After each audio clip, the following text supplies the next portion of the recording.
Hello and welcome to Back to Hoops. Today we're going to have a quick look at dishing to the hoops.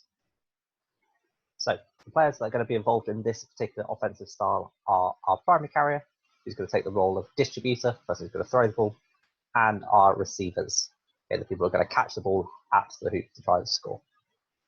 Okay. So here, what we're going to look at trying to do is take the ball from the green and the orange zone, so green and yellow zone here, and throw a pass to the outside of the hoop on either side in the red zone. Okay, essentially bypassing most of the yellow. Okay, and indeed, in fact, most of the red. Okay, so we're going to try and take the ball from here and pass it to outside of the hoops. When we're looking at the stylistically, I'm thinking sort of LQC or Team France or Belgium. They do this style of passing a lot.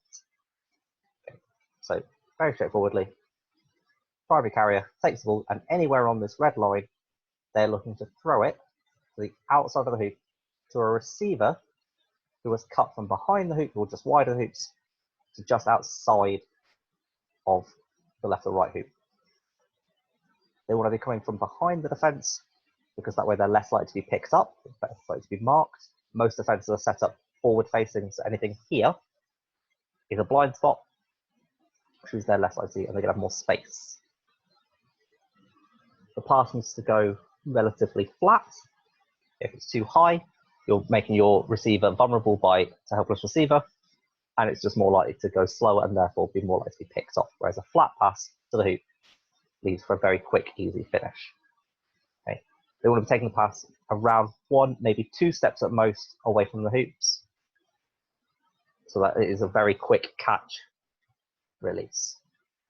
The more threatening the primary carriers in the situation, either from their shooting prowess or from their ability to drive, the more the defense is going to focus on them, which then creates more space for your receivers and more time for your receivers at the back of the formation. That's what we're looking to do. Okay, draw the defensive eye one way, and then shift it really quickly the other. And you'll score so many goals there because these people are very often unmarked because of that forward-facing nature. Something like this is a slightly harder to pass to pull off accurately and quickly if it's a 2-2 defense you're playing against, because there will be another chaser marking this hoop, but it's still powerful because of the fact that the defense is so focused on the primary carrier. Okay, I'm going to look into some examples here. So here we have our primary carrier. They're driving, they're committing defenders, committing. Multiple focus goes onto the primary carrier.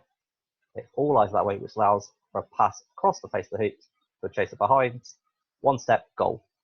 Okay, and it doesn't matter that the defense can now see the pass go. As soon as they go over their heads, the goal has happened. Okay, but that only works, only creates that much space because the driver, the primary carrier, had already committed defenders. Okay, eyes, all there. Pass across, catch, release, goal. Okay, and that's what we're trying to set up. So, in order to drill this defense, what you want to try and do is practice this chaser making the cut and timing the hoops. They want to be doing that as the primary carrier gets to that edge of the green-yellow zone. Okay, you can use this with cones, mark cones, you just have T or cross either to go out and in, and where you're going to look to put it, and literally time it so it goes out, in, pass, finish. If you can nail this in isolation, then you can start putting in a defender, maybe putting in a keeper, and like we've said before, if the keeper starts to game the drill by just starting to edge over here and try to cover the pass that they know is coming, then the carrier gets an opportunity to just practice their shooting into the hoop they've left open. Okay. As you get more advanced, you can start putting in other cuts. So here we've got the receiver on the other side also cutting to the hoop, so that when the carrier is looking up, they can see 2 people just outside both hoops, and you can fire left or right, depending on which is more open and which is freer at the time. And that is the drive and dish to hoops. If you'd like more detail, please look at our deep dive video on offense, where we go through these and some other styles. You can find that on our YouTube page, Back to Hoops, or our Facebook page, same name, Back to Hoops. Thanks very much, and we'll see you all soon.